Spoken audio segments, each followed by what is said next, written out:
We had a wine club member once who came in, and he was really frustrated about something that we did in the wine club. He was very frustrated about it.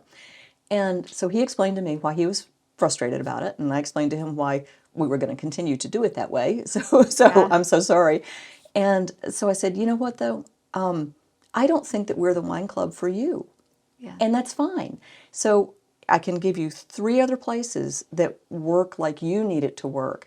So I'm just going to take you out of our wine club, and it's all good, and we're going to part friends. Come back anytime. And he said, well, no, I didn't want to quit the wine club. And I'm like, no. That we're never going to meet your expectation. So let's Yeah. just part friends now. But I have 3 other vineyards that Yeah. I can tell you are going to be perfect for you. Yeah. And I'm all good with that. Yeah. So You definitely took him by surprise. I did, but it's great. I mean, and really and truly, he did not need to be a member of our Yeah. wine club because he had an expectation we were never, ever going to meet. Yeah.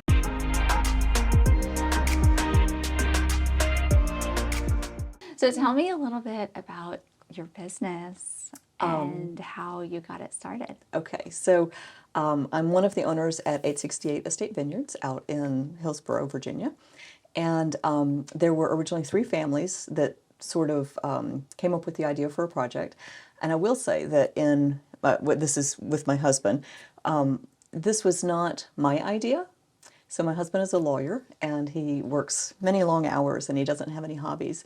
And so when he said he'd like to start a vineyard, I thought, that's fabulous, because you're going to have a hobby, and I've got kids at home, and I love to travel, and so that'll be kind of your thing to keep you occupied and busy.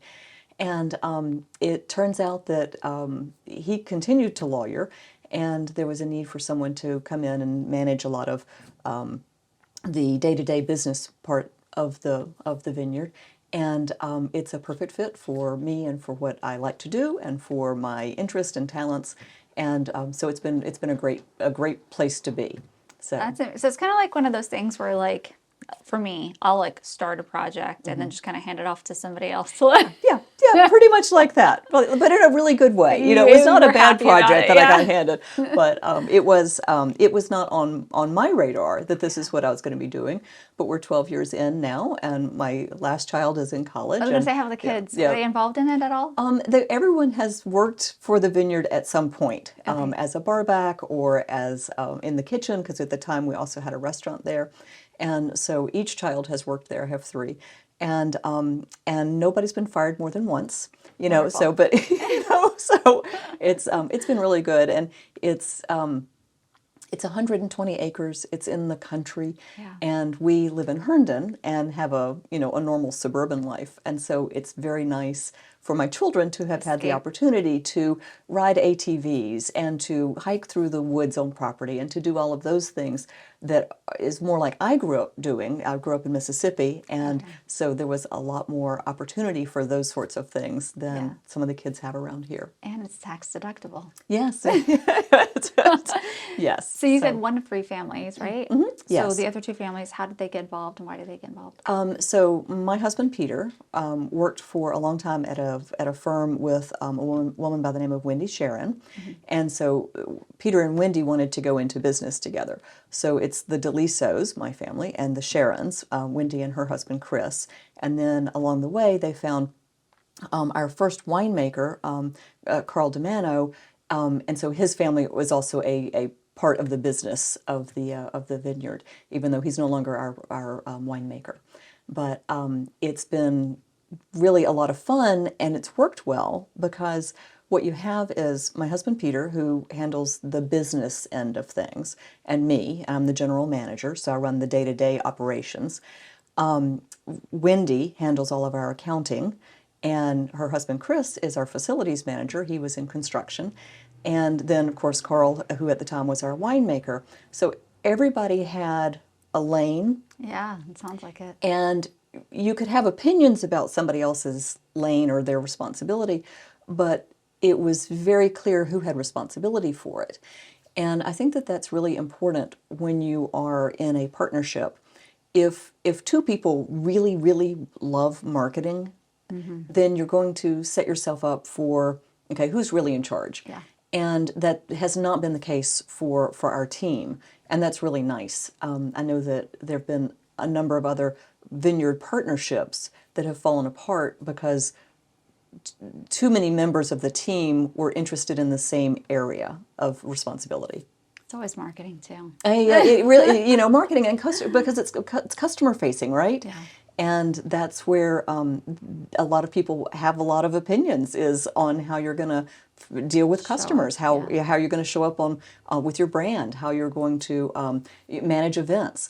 And so that's an area that could have been an area of contention, but for us it has not, and I'm really blessed that has been the case. I love that. When it comes to growth, are you guys kind of on the same page?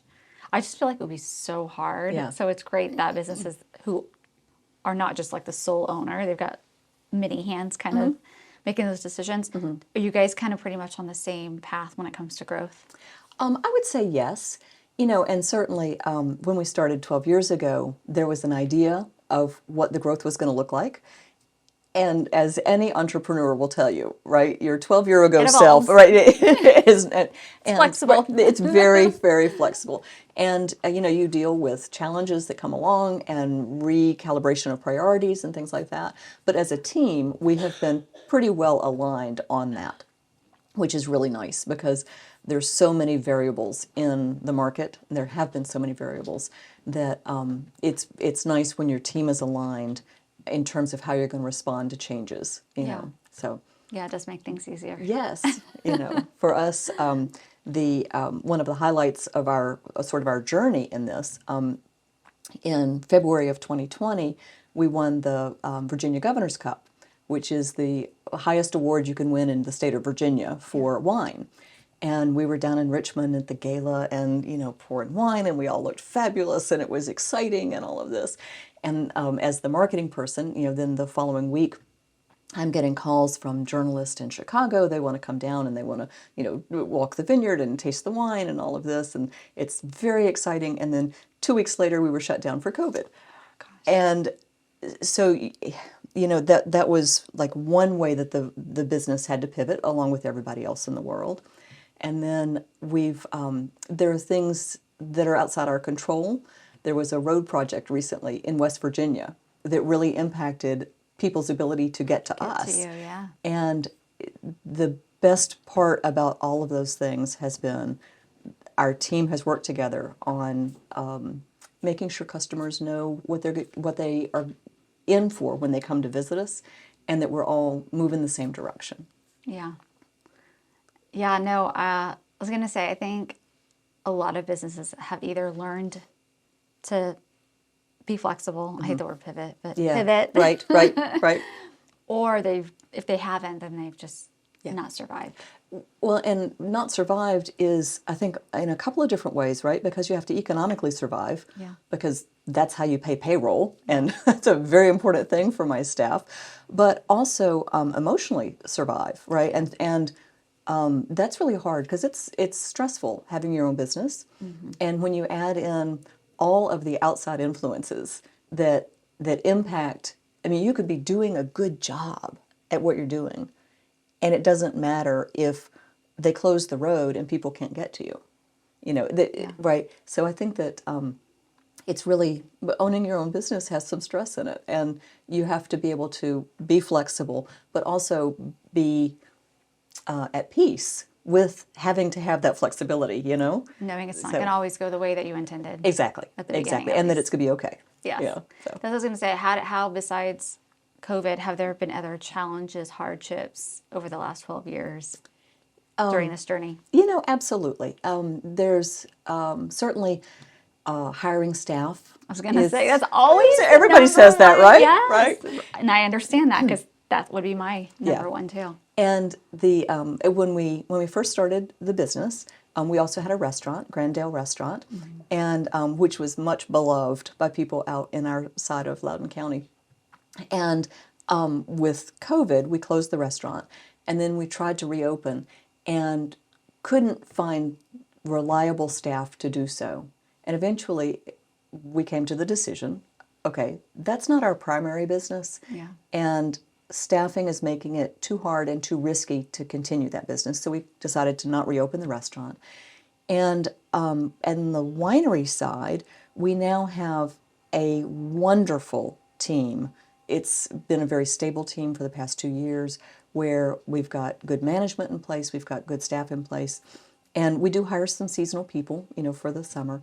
But really, I'm grateful that I don't have to hire more people than I do because they are very difficult to find.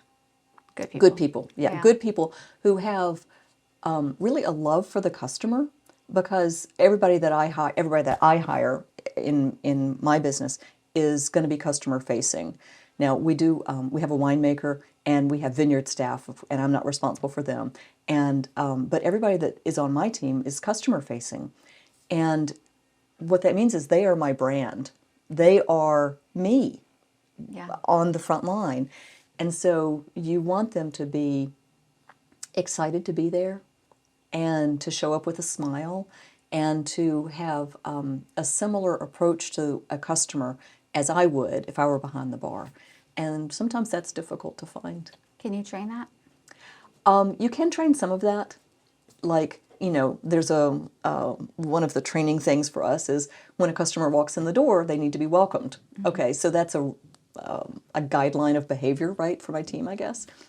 But how they are welcomed. Are they welcomed with, hey, welcome to 868, or hey, we are so glad you're here, come on over, right? So yeah, you can train, welcome the customer, but the warmth, I think, is innate, and that's really hard to find. I laugh because yesterday, I'm sure my daughter was telling me this. She's like, your team, if anybody quits, they're going to be like, the owner was just crazy. Right. Because I was telling my daughter, I was like, yesterday we literally went through 20 minutes of how to welcome a client when they walk in the door. Yes. And it's all about the tone and the delivery and the sincerity. Yes.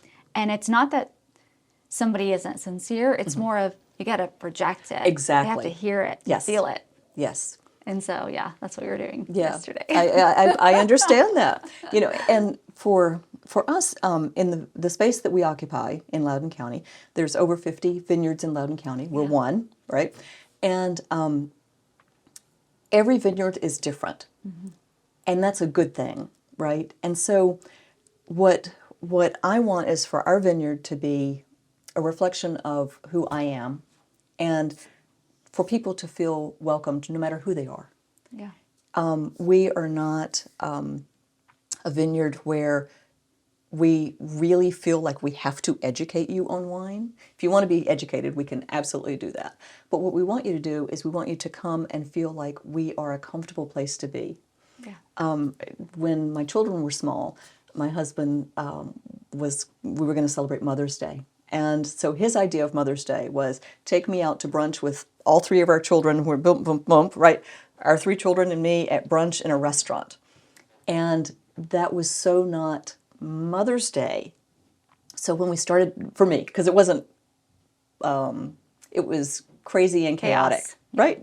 Right? I know. Okay. Mm-hmm. So when we started the vineyard and it was time for Mother's Day, what are we going to do for Mother's Day? I was like, you know what? As a mom, what I would want is a picnic table and some wine and some snacks, and my children can go play in the grass, right? And some calm and some quiet. Yeah. And so those kinds of experiences in my life have really informed how we treat customers and sort of what the vineyard should feel like when you come to see us.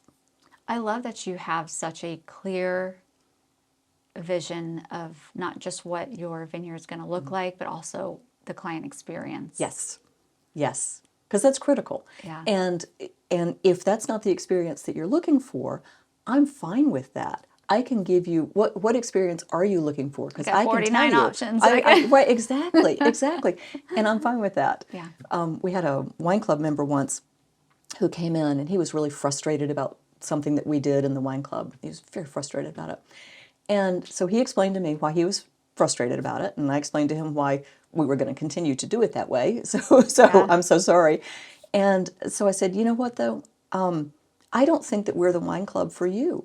Yeah. And that's fine. So I can give you 3 other places that work like you need it to work. So I'm just going to take you out of our wine club, and it's all good, and we're going to part friends. Come back anytime. And he said, well, no, I didn't want to quit the wine club. And I'm like, no. that we're never going to meet your expectation. So let's Yeah. just part friends now. But I have 3 other vineyards that Yeah. I can tell you are going to be perfect for you. Yeah. And I'm all good with that. Yeah. So You definitely took him by surprise. I did, but it's great. I mean, and really and truly, he did not need to be a member of our Yeah. wine club because he had an expectation we were never, ever going to meet. Yeah. So, It was, again, though, you have such a clear vision. You're not bending your standards. Right. You're not going to change the way you do business in order to satisfy one person. Not because that person didn't matter, but because you have such a clear vision of how you want to show up and operate. right. And if I tried to be like everybody else, I got 49 other places to be try to like, be and like, well, yeah. my gosh. You would know, be so- confusing as to what you stand for, Exactly. what you don't. Yeah. Exactly. Yeah, Yeah. no, that's great. Now, how did you come to this type of realization of why it's so important to create this brand experience? Was it a prior? No, I mean, I was at home with children, and I mean, we talk about create a customer experience, right? That's what you do as a mom, right? Yes. Here are your customers. There's 3 of them, Yeah. you know, and here, what customer experience are you providing? Yeah. You know, but it's, I was at home. Prior to that, I was in sales and marketing in a telecom company. And I think it's just a matter of paying attention to what my experience is out in the world Yeah. and what feels good to me. And you know, I think for a while we had sort of one vision that we had to pare back a little bit, and eventually you kind of find the comfortable spot. Yeah. You know, like a marble in a, you know, where the marble rolls around and then finds the little hole, you know, to Yes. fit into, and then that's perfect. That's the right place to be. I like your visuals. Yeah, exactly. And you know, one of the nice things about the vineyard industry in Loudoun County, and where we are in particular on Harpers Ferry Road and Route 9, we have a group of other vineyard owners that get together. It's the Loudoun Heights Agritourism Council, and we are in community with what some people would consider to be our competitors, Competition, but we consider them to be our neighbors. And so we actually make a wine together. We do a wine every year where we get together and everyone brings their sample and we blend it, and then we put it all together and bottle it and sell it at each of the vineyards. And it represents the community that we are in that part of Loudoun County. And it's just wonderful. In fact, all of the women owners of the vineyards are having lunch together tomorrow in Percival. And I love that. Yeah. You know? That's amazing. So you guys are really creating community out of spaces that aren't necessarily collaborative. Yes, exactly. And that's exactly what we stand for. And I'm so appreciative to be part of an industry that is like that. What do you hope your winery represents in the community? So it's going to last 20, 30, 50, 150 years down the road. You know, I think that there's a lot of things that we do really well in terms of our customer experience. We have a slogan about wine, art, music, and nature, and we really look to provide those experiences. So we're lifting people up in the community that are not part of the wine community. For example, we have an art gallery in our tasting room, and we have done art shows since the day we opened. We have one right now that is fabulous and wonderful with 3 local artists, and the lifting up of the artists, giving them a place to share their work. We do a reception for them. We do some events called Artist in Action, where the artist comes and they set up and they are actually making art, where our customers can talk to them and lifting up the artist community. We have 2 fundraising events that we do each year, one on Memorial Day Sunday and one on Labor Day Sunday, which are fundraisers for different components of the musician community. Our Memorial Day one raises money for musicians with cancer, for an organization called Cancer Can Rock, and our Labor Day one raises money to give grants of equipment to musicians in the community. One of our grant recipients was actually Celia Campbell when she was, I think, 12 years old, and she's on American Idol this season. That's so nice. So it's that lifting up of other creative arts in the community that I really hope will be part of our lasting legacy.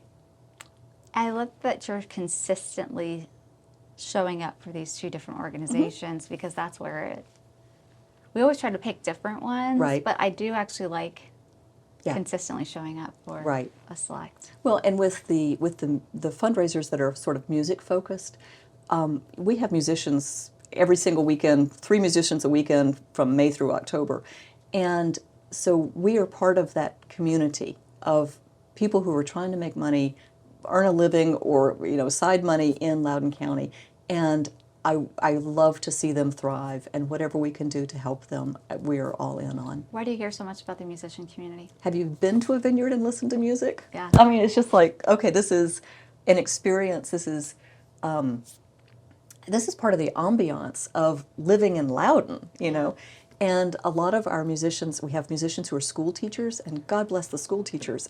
Anything I could do to lift them up. And that's just such a piece of the fabric. And I think that as people get busier these days and they've got so many entertainment opportunities, people are not as likely to go listen to live music as they would have been. And there is nothing like it. There is just nothing like it. And when the musician is interacting with my customers, as the audience, it's truly magic. Sounds like it's very near and dear to your heart. Yeah, just absolutely. listening to Absolutely. you talk about it just lights you up. Yes, absolutely. Yes. Almost emotional, I'm feeling when you talk about it. It is, and because we've seen, and like with, for example, Sela Campbell, we do a program called Rising Stars, and these are all kids that are usually 16 or under that have a talent, right? And they don't necessarily have money to go hone that talent or share that talent, right? Yeah. So by providing them with a gig system, they can go and play at their middle school dance. And what does that do for the confidence of a young woman to be able to play music for her middle school dance? And it's just wonderful. Have you ever performed in any way, shape, or form musically? Oh, well, I was in band. I was a band kid in high school. I was not part of the cool crowd. I was in the band kids, But not by myself. That's not my thing. So, but you have a...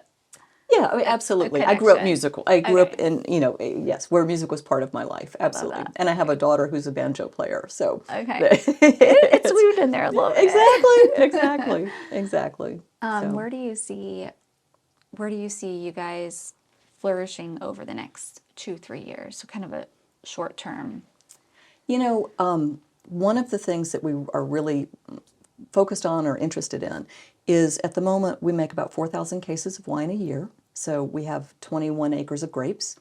And we sell mostly on site. So if you want wine from 868, then you need to come to 868. And that's fabulous, because then we have that customer touch point and all of those wonderful things that we've talked about. But we would love to expand our wholesale program, because we are at the point where we could make more wine, but we're having to sell grapes because we can't sell more on site. So we would love to be more in restaurants. We would love to be in more of a out in the community opportunity with our wine. And so that's definitely on our radar. It's difficult to have the time to do everything, however. It's another project. Another project, yes. So there is that. And I think just paying attention to other trends in wine. So, for the example, last year, for the first time, we made wine seltzers, which we had not done before. We have a sparkling wine program now, which we had not had before. And so finding some of those niches where we are not making 200 cases of it, we're making 20 cases of it. And you either get it or you don't. Yeah. And those nimble little pops of something special. And I love that, and I think that that's a program that we can expand and really fine-tune and come up with some amazing things from the winery. I love that. Yeah. So much fun. So just to kind of, before we wrap things up, who are you as a person? Oh, well, that's a very difficult, because, I mean, right, who are you as a person, right? You have a small business owner, mom, even no matter how old your children are, right? Community person. So I love what I do at the vineyard. My passion is travel. I love to travel.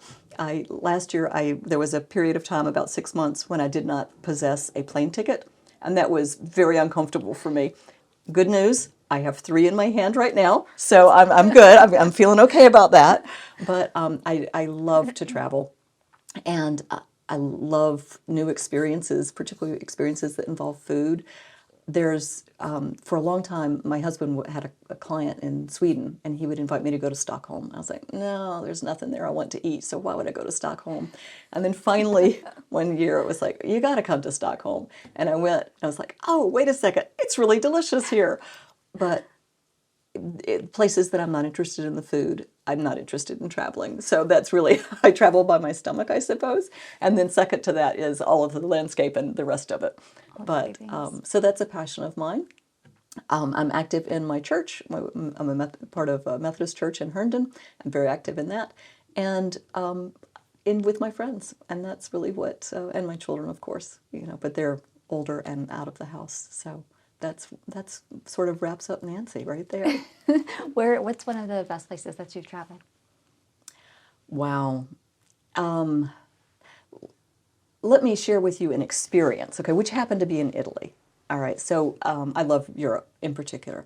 And Madeira, the island of Madeira, which is owned by Portugal and Germany. I was a Fulbright scholar, so I spent a year in Germany, and I love that. But I had this opportunity to go to a tour in Italy. And I'd never taken an organized group tour before, and because that kind of scares me because I like to do my own thing. But I signed up for it, and it is what I would call food adventure camp. Okay, so we harvested olives and then took them to the mill and made olive oil. We went to a vineyard and we understood how they made wine at that particular vineyard. We went truffle hunting with dogs in a forest, and it was magic. Everything about it was magic. So when we were going to go truffle hunting with the dogs, it was pouring down rain, and we take our little van out to the forest, and then we get there, and the rain stopped, and there was a break in the clouds, and a sunbeam came through and hit this mountain in the distance, it was fall, so it was all fall colors. And just being there, and the smell of the forest, and the dogs, and the experience, and those are the things that just, my goodness, I so excite me. That is the experience. And that experience could have happened many places. Yeah. It happened to be in Italy. So that's one of my favorite memories. That's beautiful. Like, yeah. you just took me there in like 3 seconds. I could smell the fresh rain that had just fallen, and I could feel the sun kind of like reflect. Wow. And then you did the walk, and you found truffles and everything. And then as we came out of the forest on the other side, there was a bonfire set up and picnic tables, and we had wine and around the bonfire. And those kinds of experiences are really meaningful to me because you're having to take the time to be in that moment. And nobody was on their phone. Nobody was thinking about what work had not yet been done at the office. And it's those moments are rare. And I'm really grateful and appreciative that I could identify that and be fully there. It sounds like you appreciate it so much that you're trying to integrate those in different ways within your winery as well. Absolutely, absolutely. That's awesome. If you could just wrap it up, if you could give one piece of advice to the world, what would that advice be? Oh wow, that's a challenging question. I think and this sounds so trite, and I'm so sorry because I wish that I had something that did not sound this succinct and trite. But kindness is my thing, and I think being kind to the server at the restaurant that you're at, being kind to the poor people who happen to be behind the counter at the airport when your flight's been canceled, being kind in all situations, and realizing it's not all about you. I think that that's really my piece of advice for people.